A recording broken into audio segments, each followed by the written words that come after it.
Here we go.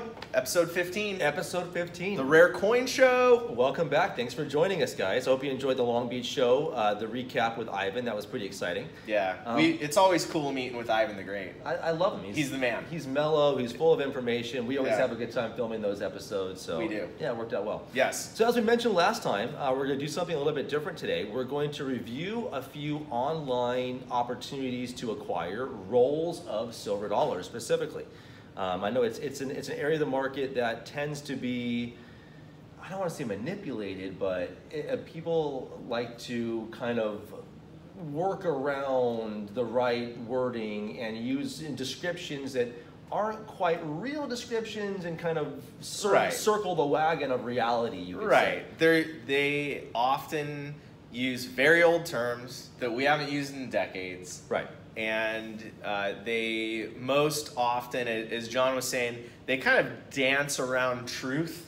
Let's say they're not very direct. Yeah. There's a lot of misinformation and misdirection.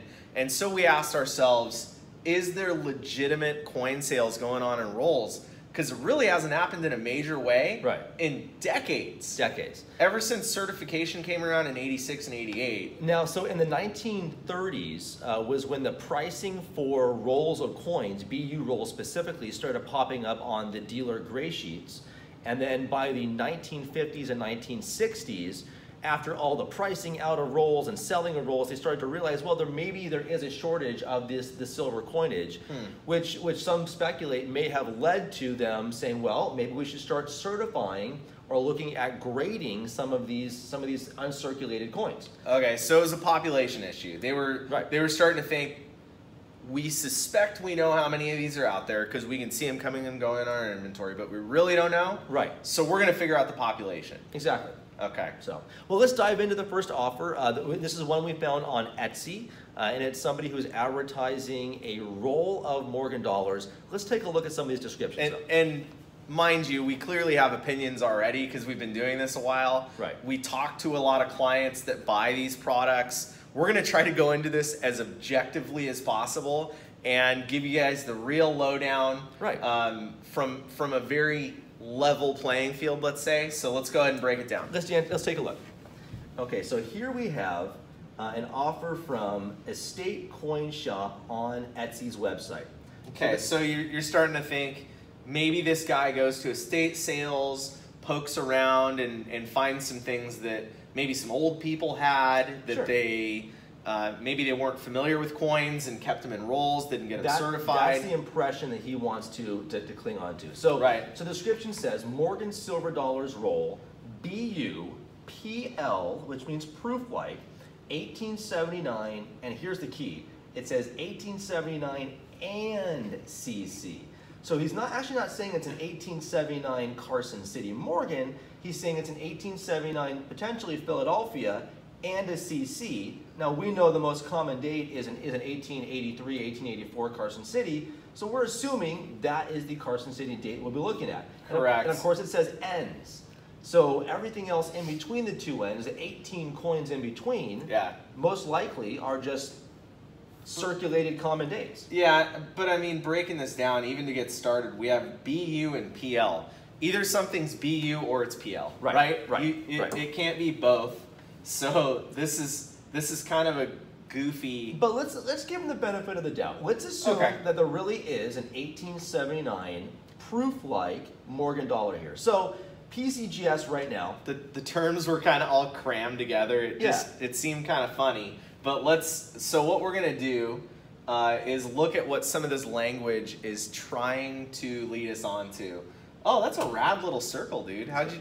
It just came with the program, apparently. No way. Yeah. Oh, cool. So the 1879 CC in proof-like condition, a BU would mean it's at least a mint state 60. So right now, that price is $4,600 for a mint state 60 in proof-like. The offering, again, he's asking $49.50. So he's asking for all the money. He's trying to get plus price sheet on an 1879 Carson City in brilliant uncirculated proof-like. If it was in there. If it was actually a graded coin. Now, I mean, it cost at least $25 to grade a coin. At that level, you're talking 50 plus, to certify the coin. So not quite adding up yet. So now let's let's assume that there's really an 1879 Philadelphia in proof-like and an 1884 Carson City in proof-like, and that those are the caps of this roll. It would have to be, right? Because it says PL 1879 and CC. It doesn't say 1879 CC. That was very strategically placed there. Absolutely it was. Is my bias showing? Is it showing? So now here we are on an 1879 Philadelphia proof-like regular strike in brilliant uncirculated proof-like condition. That coin is $65. Yep.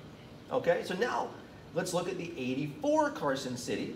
Again, 84 CC proof-like, brilliant uncirculated if it was graded, is $225. So let's pull up a calculator. Let's add this up. So we have $225 for one of the coins.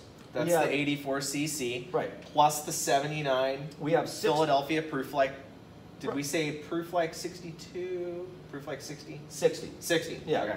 Okay, so that comes to $290 just for those two, for the most significant of the two coins. Right. The ones that were actually alluded to. He said 79 in CC. Right. 79 Philadelphia, CC, plus we have another 18 of these that are probably going to be the most common dates. Right, so let's say we have another 18, and we'll give them the benefit of the doubt. If they're really BU and they're raw, let's say they're $30 a piece, there's $540. Right. Quickly you could see that this is not adding up to $4,900 worth of value. If anything, this is under $1,000 when you add it all up.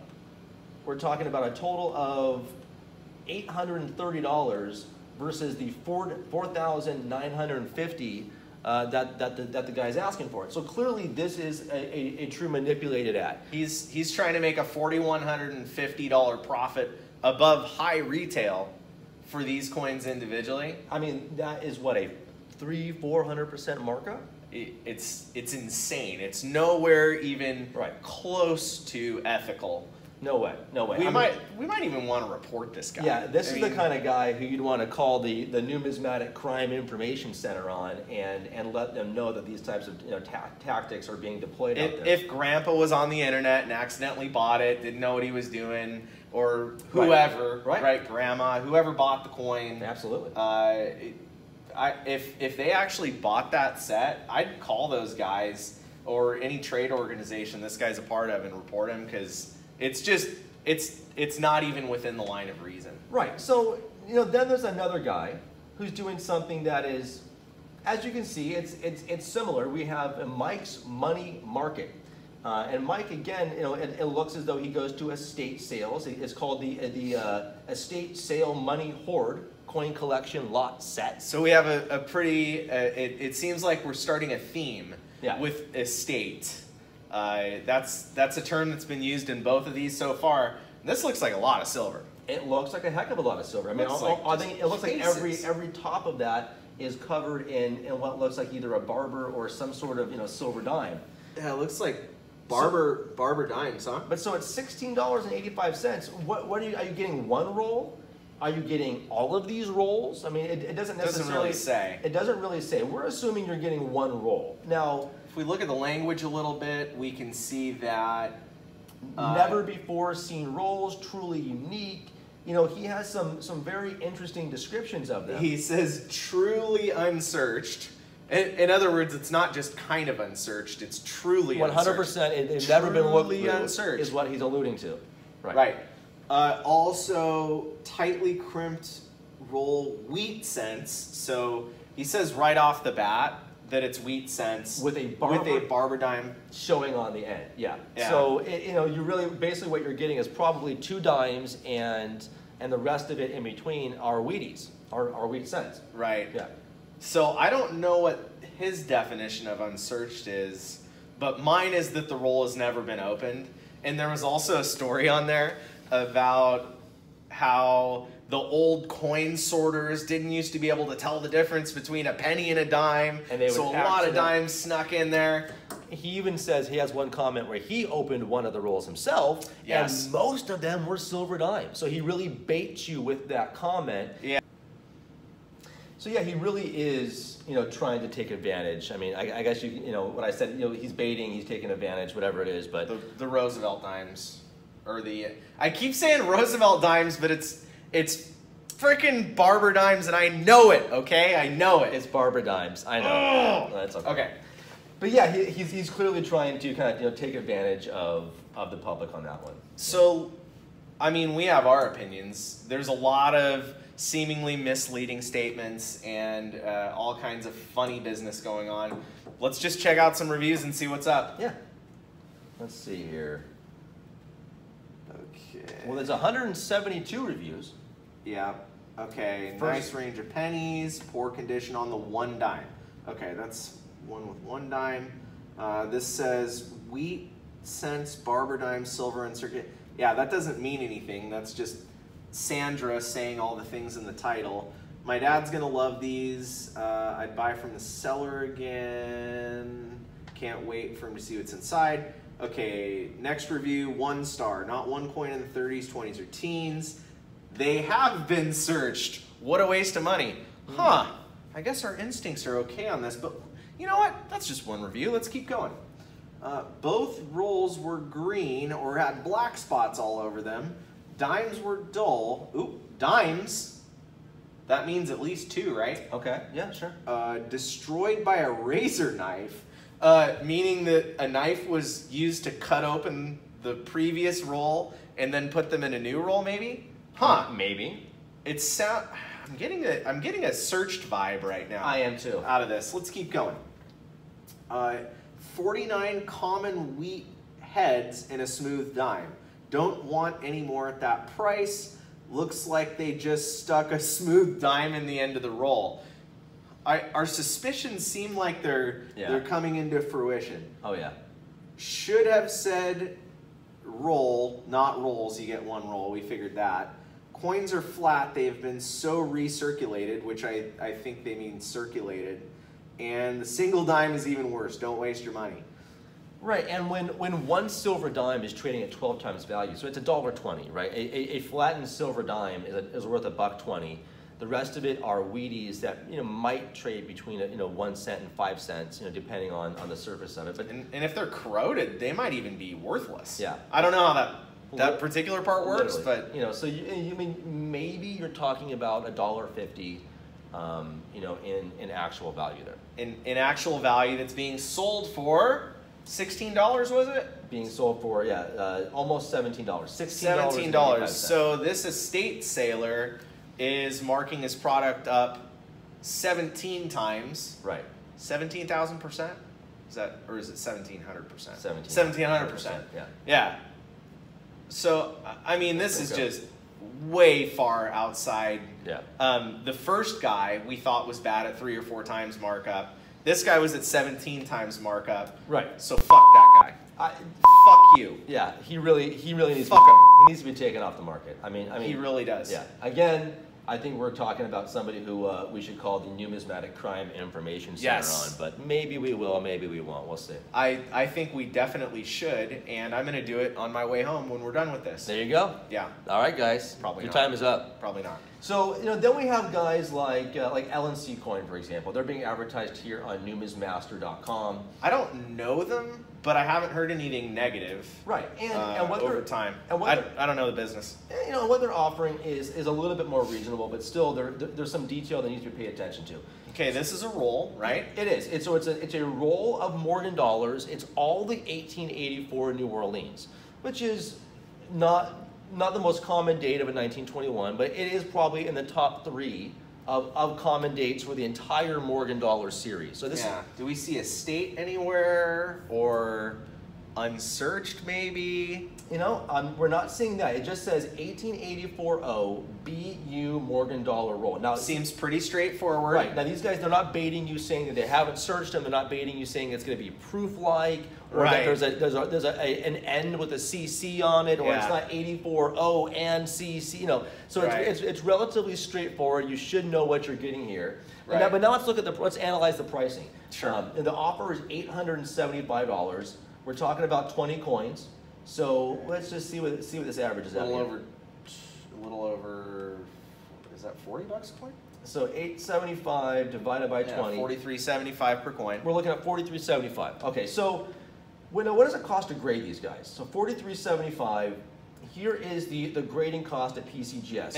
And we're breaking this down because there are many businesses that will market certified MS63 common dates, just the same rarity as this date, except certified MS63, PCGS or NGC, right? And they'll market it for $49 piece, right? $50 piece, whatever. Very common offering. Yeah. So right now it costs $25 to grade one of these coins. Okay, so now across, so it's $43.75. Now you go to get them graded, plus $25. Now you're at $68.75 a coin for a coin that unfortunately the 84O, even in mint state 63. They're saying the price guide is suggesting a value of 62, so about $6 less than your cost. But the reality is we have guys down here that are selling it for $51, $51, $51 all day long, right? In mint state 63, right? Already certified. In the case of done, yeah, right. In the case of the roll, you really don't know what you're getting. They're probably uncirculated, meaning all the design is probably there, but here's the key. You don't know what the grade's gonna be, and you don't know if it's gonna grade. All those coins might come back in body bags. And that's just it, right? Yeah, there's a reason why coins aren't graded today. If you have a dealer who's selling a roll of coins, especially a very popular coin like the Morgan dollar, and they're calling it brilliant uncirculated, there's a reason why it remains in that roll, and it hasn't already been sent out to PCGS or NGC. So one could assume that this roll, the coins have been whizzed, they've been cleaned, dipped, however you want to describe that chemically process. Altered, yeah. Abrasives used, anything that would cause a coin not to be certified not to with grade a out. grade. Yeah. And if it comes back genuine, there's no point in even having a date like this certified. So it seems like... But at least you have somebody who, again, I mean, yeah, while it might be not quite the value that you're expecting, at least what you're looking at is something that might be, $300 or $400 over market. You're not looking at something that is, 100% or 200, 300, 400% over market. Right. So you're not going to make money on the purchase, but it's a great collector item. Right. If you have 20 people that you want to give a raw silver dollar to, why not? It's not the worst thing in the world. But maybe go buy them for 25 or 30 bucks. I'm sure you can find them out there. We're not going to do that this time. I thought we were going to run into some coins to buy today, and we were going to buy them live on the air and be like, oh, we found a deal. So here's what we'll have to do next time. Yeah. Next purchase show, next analyze the purchase, however we want to put it, what we'll do is we'll look at some certified coins, we'll find some deals, and tell you guys what looks good to buy in those certified coins. Yeah, that sounds like fun. Yeah. Cool. Maybe that'll be episode 16, maybe it'll be episode 37. Who knows, but it's coming. We'll get around to it. It'll be exciting. Make sure to subscribe to our channel. Make sure to like and follow us on Facebook, Instagram, Twitter. Absolutely, Come guys. say what's up. Make some comments. We'd love to hear from you guys. That's right. And until next time, we'll see you later. Yeah, that's it. No, really. Bye. Bye. Bye.